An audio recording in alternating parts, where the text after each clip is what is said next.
রাজা কি হয়েছে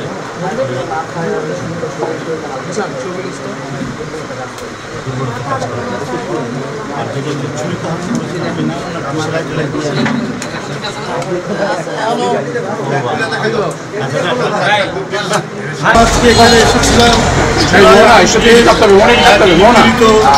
পরিবারে ইলেকট্রিশিয়ানের কাজ করে তার বাসায় আমরা এসেছি। আমরা বিএনপি পরিবার সম্মানিত ভারপ্রাপ্ত চেয়ারম্যান যারা তারেক রহমানের পক্ষ থেকে তাকে শুভেচ্ছা জানাই।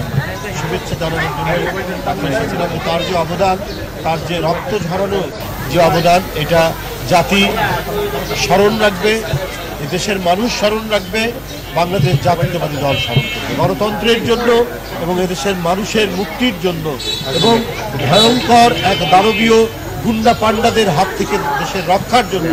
একজন শ্রমিক কৃষক, সে যে নিজের শরীরের রক্ত ঝরিয়ে সেদিন রাজপথে উপস্থিত থেকেছে, এই অবদান ভোলার নয়। এই অবদানকে জাতিকে অবশ্যই স্বীকার করতে হবে, দলকে অবশ্যই স্বীকার করতে হবে। আজকে তারপরেও আমরা বলবো যে আমরা চাই একটু সুষ্ঠু বিচার। এই সমস্ত ঘটনা আইনের শাসন প্রতিষ্ঠিত করতে এত বিলম্ব কেন? আপনি ঢালাও গ্রেপ্তার, ঢালাও মামলা শেখ হাসিনার মতো করলে এটাতে মানুষের মন, প্রকৃত যারা দায়ী, কারা রকিবুল ইসলামকে আঘাত করেছেন সেই দুর্বৃত্ত কেন এখনো গ্রেপ্তার হয় না? তার সাজা কেন এখনো হয়? কারা মুগ্ধকে, কারা আবু সাইদকে, কারা ওয়াসিমকে হত্যা করেছে তাদেরকে তো সবাই জানে, প্রকাশ্য দিবালোক। তাদেরকে আইডেন্টিফাই করে, তাদেরকে চিহ্নিত করে এখনো বিচারের আওতায় নিয়ে আসতে অন্তর্বর্তীকালীন সরকার ব্যর্থ হয়েছে। কেন পারছেন না?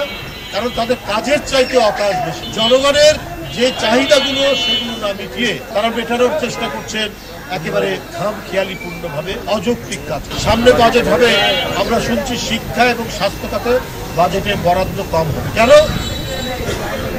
একটা জাতি তার গণতন্ত্রের মুক্তির জন্য প্রায় 20,000 থেকে 25,000 যারা রক্ত ঝরিয়েছে এই দেশে, যদি আমাদের স্বাস্থ্য খাত উন্নত তাহলে তো এরা খুব দ্রুত গতিতে চিকিৎসা পেত। তারপরে এবারের বাজেটে কেন স্বাস্থ্য খাতে, শিক্ষা খাতে কম হবে, বাজেট বরাদ্দ কম হবে?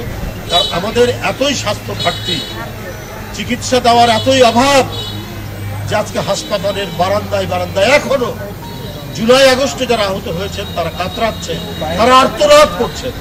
এই আর্তনাদ অন্তর্বর্তীকালীন সরকারের কানে যাচ্ছে।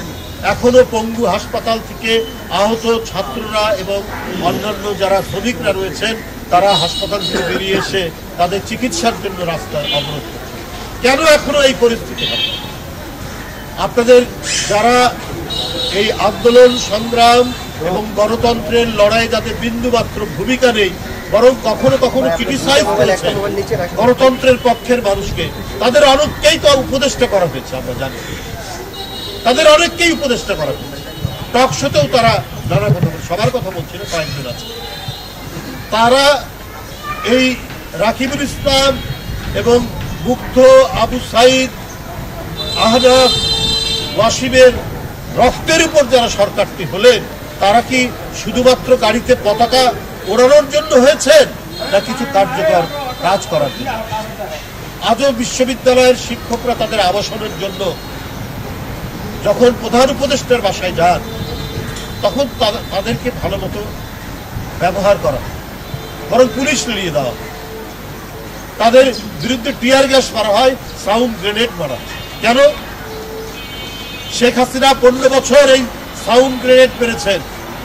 এই ধরনের ভয়ঙ্কর মারণাস্ত্র গণতান্ত্রিক নেতাকর্মী নিরস্ত্র যাদের হাতে একটা ইট নেই তাদেরকে শর্ট গান দিয়ে গুলি করে কারো চোখ অন্ধ করে দিয়েছেন, কারো হাত পা আপনার খোঁড়া করে দিয়েছেন। ওইটার পুনরাবৃত্তি এখনো হবে কেন? কিছু মানুষ সুখে শান্তিতে ক্ষমতার কাছাকাছি থাকবেন, আর আজকে 20,000 নেতাকর্মী যারা আহত এবং প্রায় 1,500-এর মতো যারা জীবন দান করলেন তাদেরকে আপনারা ক্রমাগতভাবে ভুলে যাচ্ছেন। তাদের জন্য এই বাজেটে বরাদ্দ কম, আর আপনারা তাদের বাজেট বৃদ্ধি করছেন। এটা জনগণ জানতে চায়।